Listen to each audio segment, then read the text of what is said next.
શ્યારામ મિત્રો, જય શ્રી કૃષ્ણ બધાને. કેમ છો બધા? મજામાં? તો આજે તો પપ્પાની ઘરે રસ બનવાનો હતો, એટલે ખુશ્બુએ મસ્ત મજાનો રસ બનાવી નાખ્યો.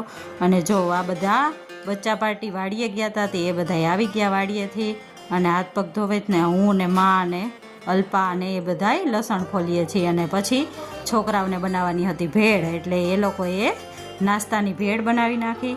અને પછી અમે બધાએ શાક સુધારતા ભેળ ખાધી. વાણિયાનો તો મામાની ઘરે વેકેશનની મજા જ કંઈક ઓર છે, એટલે એ લોકોને તો વાડીએ એટલી મજા આવે ને, ઘરે આવીને નાસ્તા ને મોજે મોજ હોય છોકરાઓ બધાને.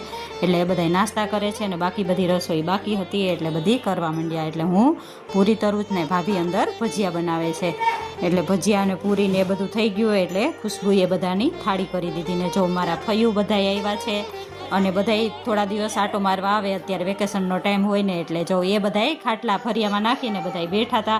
અને થાળી બની ગઈ એટલે બધાને જમવા આપી દીધું. ફઈને ભાઈ ને ફુવા ને પપ્પા ને બધાય બેસી ગયા જમવા, ને હું ગરમા ગરમ પૂરી ઉતારતી. ને હા, તમને આ વિડીયો પસંદ આવ્યો હોય તો લાઇક શેર સબસ્ક્રાઈબ કરવાનું ભૂલતા નહીં.